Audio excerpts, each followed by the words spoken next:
94ರ ಹರಿಯದಲ್ಲಿ ಸಿಂಗೀತಂ ಶ್ರೀನಿವಾಸ್ ರಾವ್ ಸಾಹಸ ಸೆಂಚುರಿ ವಯಸ್ಸಲ್ಲಿ ಸಿನಿಮಾ ನಿರ್ದೇಶನದ 94ರ ಹರಿಯದಲ್ಲಿ ಸಿಂಗೀತಂ ಶ್ರೀನಿವಾಸನ್ ರಾವ್ ಸಾಹಸ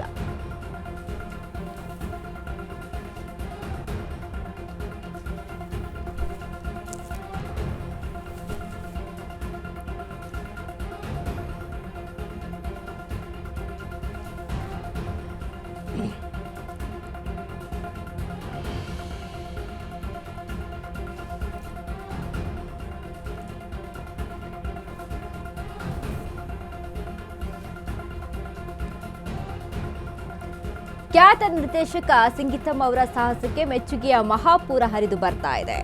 94ರ ಹರಿಯದಲ್ಲಿ ಸಿಂಗೀತಂ ಶ್ರೀನಿವಾಸ್ ರಾವ್ ಸಾಹಸವನ್ನ ಮೆರಿತಾ ಇದ್ದಾರೆ. ಸೆಂಚುರಿ ವಯಸ್ಸಲ್ಲಿ ಸಿನಿಮಾ ನಿರ್ದೇಶನಕ್ಕೆ ಮುಂದಾದ ಸಿಂಗೀತಂ ಸುದೀರ್ಘ ವಿರಾಮದ ಬಳಿಕ ಆಕ್ಷನ್ ಕಟ್ ಹೇಳಲು ರೆಡಿಯಾಗಿದ್ದಾರೆ. ವೈಜಯಂತಿ ಮೂವೀಸ್ ಬ್ಯಾನರ್ ಅಡಿ ಹೊಸ ಸಿನಿಮಾ ಮಾಡಲು ರೆಡಿಯಾಗಿದ್ದಾರೆ. ಸಿಂಗೀತಂ ಸಿನಿಮಾಗೆ ರಾಕ್ ಸ್ಟಾರ್ ದೇವಿಶ್ರೀ ಪ್ರಸಾದ್ ಸಂಗೀತವನ್ನ ನೀಡುತ್ತಾರೆ. ಸಿನಿಮಾ ಹೆಸರು, ನಟ ನಟಿಯರ ಹೆಸರು ಕೆಲವೇ ದಿನಗಳಲ್ಲಿ ರಿವೀಲ್ ಆಗುತ್ತೆ. ಇದು ಸಿಂಗೀತಂ ಶ್ರೀನಿವಾಸ್ ರಾವ್ ಅವರ 61ನೇ ಸಿನಿಮಾ. ಖ್ಯಾತ ನಿರ್ದೇಶಕ ಸಿಂಗೀತಂ ಅವರ ಸಾಹಸಕ್ಕೆ ಮೆಚ್ಚುಗೆಯ ಮಹಾಪೂರ ಹರಿದು ಬರ್ತಾ ಇದೆ. 94ರ ಹರಿಯದಲ್ಲಿ ಸಿಂಗೀತಂ ಶ್ರೀನಿವಾಸ್ ರಾವ್ ಸಾಹಸವನ್ನ ಮೆರಿತಾ ಇದ್ದಾರೆ. ಸೆಂಚುರಿ ವಯಸ್ಸಲ್ಲಿ ಸಿನಿಮಾ ನಿರ್ದೇಶನಕ್ಕೆ ಮುಂದಾಗಿರುವಂತಹ ಸಿಂಗೀತಂ ಹಲವಾರು ಸಿನಿಮಾಗಳನ್ನ ಬ್ಲಾಕ್ ಬಸ್ಟರ್ ಸಿನಿಮಾಗಳನ್ನ ಕೊಟ್ಟಂತವರು ನಿರ್ದೇಶನದ ಮೂಲಕ.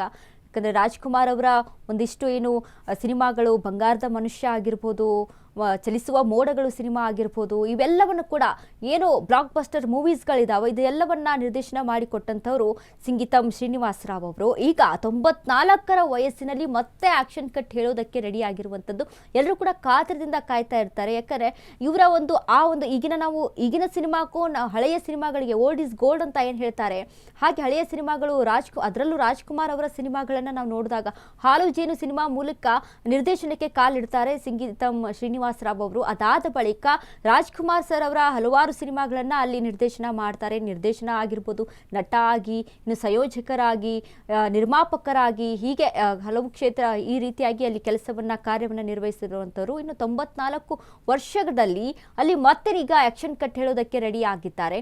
ಹಲವಾರು ಸಿನಿಮಾಗಳನ್ನ ಚಿತ್ರರಂಗಕ್ಕೆ ಕೊಟ್ಟಿರುವಂತದ್ದು. ಕನ್ನಡ ಮಾತ್ರವಲ್ಲ, ತೆಲುಗು ಸಿನಿಮಾ ರಂಗದಲ್ಲೂ ಕೂಡ ಅವರು ತಮ್ಮ ಒಂದು ಸಾಹಸವನ್ನ ಮೆರೆದಿದ್ದಾರೆ. ಸೊ ಹೀಗಾಗಿ ಕನ್ನಡ ಚಿತ್ರರಂಗಕ್ಕೆ ಕೂಡ ಇವರ ಕೊಡುಗೆಗಳು ಹೆಚ್ಚು ಅಂತ ಹೇಳಿದ್ರೆ ತಪ್ಪಾಗ್ಲಾರದು.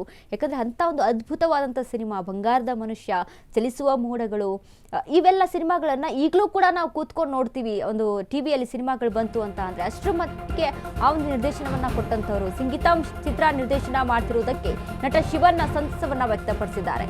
ಸಿಂಗೀತಂ ಅವರು ನಿರ್ದೇಶನಕ್ಕೆ ಮರಳ್ತಾ ಇರುವುದು ಅತ್ಯಂತ ಸಂತಸದ ವಿಷಯ.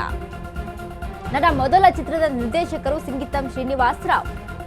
ಸಿಂಗೀತಂ ಶ್ರೀನಿವಾಸ್ ರಾವ್ ಅವರ ಆಲೋಚನೆಗಳು ಯಾವಾಗಲೂ ಹೆಡ್ ಆಫ್ ದಿ ಟೈಮ್ಸ್ ಅಂತ ಹೇಳಿದ್ದಾರೆ. ಇದಕ್ಕೆ ಸಿಂಗೀತಂ ಶ್ರೀನಿವಾಸ್ ರಾವ್ ನಿರ್ದೇಶಿಸಿದ ಪುಷ್ಪಕ್ ವಿಮಾನ ಸಿನಿಮಾ, ಇನ್ನು ಅಪ್ಪಾಜಿ, ರಾಘು, ಅಪ್ಪು ಹಾಗೂ ನನಗೆ ಆಕ್ಷನ್ ಕಟ್ ಹೇಳಿದ ಏಕೈಕ ನಿರ್ದೇಶಕರು. 94ರ ಹರಿಯದಲ್ಲೂ ನಿರ್ದೇಶನ ಅವರ ಚೈತನ್ಯ ಚಿತ್ರತಂಡಕ್ಕೆ ಹಾಗೂ ಸಿಂಗೀತಂ ಶ್ರೀನಿವಾಸ್ ರಾವ್ ಅವರಿಗೆ ಶುಭಾಶಯಗಳನ್ನ ಕೋರಿದ್ದಾರೆ. ಹೀಗಂತ ಟ್ವೀಟ್ ಮಾಡಿ ಖುಷಿ ವ್ಯಕ್ತಪಡಿಸಿದ್ದಾರೆ ನಟ ಶಿವರಾಜ್ ಕುಮಾರ್.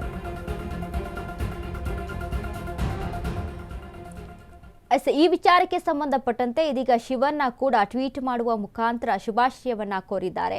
ಏಕೆಂದರೆ ಅವರ ಅಪ್ಪಾಜಿ ಮತ್ತು ರಾಘು, ಅಪ್ಪು ಹಾಗೂ ಅನೇಕ ಆಕ್ಷನ್ ಕಟ್ ಹೇಳಿದಂಥ ಏಕೈಕ ನಿರ್ದೇಶಕರು ಇವರು. ಇನ್ನು 94ರ ಹರಿಯದಲ್ಲೂ ಕೂಡ ನಿರ್ದೇಶನ ಅವರ ಚೈತನ್ಯ ನಮ್ಮೆಲ್ಲರಿಗೂ ಕೂಡ ಸ್ಫೂರ್ತಿ ಅನ್ನುವಂಥ ಮಾತನ್ನ ಹೇಳಿದ್ದಾರೆ. ಇನ್ನು ಚಿತ್ರತಂಡಕ್ಕೆ ಶುಭಾಶಯವನ್ನ ಕೋರಿದ್ದಾರೆ ಶಿವರಾಜ್ ಕುಮಾರ್ ಅವರು. ಹೀಗಂತ ಟ್ವೀಟ್ ಮಾಡಿ ಶುಭಾಶಯವನ್ನ ತಿಳಿಸಿದ್ದಾರೆ. ಇನ್ನು ಇವ್ರಿಗೂ ಕೂಡ ನೋಡಿ, ಶಿವರಾಜ್ ಕುಮಾರ್ ಅವ್ರಿಗೂ ಕೂಡ ಮೊದಲು ಆಕ್ಷನ್ ಕಟ್ ಹೇಳಿದಂಥವ್ರು ಸಿಂಗೀತಂ ಶ್ರೀನಿವಾಸ್ ರಾವ್ ಅವರೇ ಅಂತೆ. ನಾವು ಗಮನಿಸ್ತೀವಿ ಅಂದ್ರೆ ಈಗಿನ ಒಂದು ನಿರ್ದೇಶನ ಇದೆಯಲ್ಲ, ಈಗಿನ ಒಂದು ನಿರ್ದೇಶನ ಮಾಡುವಂಥದ್ದು ಈಗಿನ ಒಂದು ಯಾರು ಫೇಮಸ್ ನಿರ್ದೇಶಕರು ಡೈರೆಕ್ಟರ್ ಅದಾರೋ ಅವ್ರಿಗೆ ಸಹಿತ ಕಷ್ಟ. ಯಾಕಂದ್ರೆ ಅಷ್ಟರ ಮಟ್ಟಿಗೆ ಅಲ್ಲಿ ಎಲ್ಲವನ್ನ ಕೂಡ ಕಂಟ್ರೋಲ್ ಮಾಡ್ಕೊಂಡು ನಿರ್ದೇಶನ ಮಾಡುವಂಥದ್ದು. ಆದರೆ ಇಂಥ 94ರ ವಯಸ್ಸಿನಲ್ಲೂ ಸಹಿತ ಈ ರೀತಿಯಾಗಿ ನಿರ್ದೇಶನ ಮಾಡಬೇಕು ಅಂತ ಅಂದ್ರೆ ಉತ್ಸಾಹದಿಂದ ಉತ್ಸುಕರಾಗಿ ಚೈತನ್ಯದಿಂದ ಈ ರೀತಿಯಾಗಿ ಮಾಡ್ತಾ ಇರುವಂಥದ್ದು ನಿಜಕ್ಕೂ ಎಲ್ರಿಗೂ ಕೂಡ ಸ್ಫೂರ್ತಿದಾಯಕ. ಯಾಕಂದ್ರೆ 60 ಆಯ್ತು ಅಂತ ಅಂದ್ರೆ ಇನ್ನು ರಿಟೈರ್ಡ್ ಅಂತ ಅನ್ಕೊಂಡು ಎಷ್ಟೋ ಜನರು ಕಾಲವನ್ನ ಕಳೆಯೋದಕ್ಕೆ ಅಲ್ಲಿ ಮುಂದಾಗ್ತಾರೆ. ಆದ್ರೆ ಇಂಥ ಒಂದು ವಯಸ್ಸಿನಲ್ಲೂ ಕೂಡ ಇಡೀ ವಯಸ್ಸಿನಲ್ಲೂ ಕೂಡ ಇವರು ನಿರ್ದೇಶನಕ್ಕೆ ಮುಂದಾಗಿರುವಂಥದ್ದು ಸಾಕಷ್ಟು ಜನರಿಗೆ ಸ್ಫೂರ್ತಿದಾಯಕ.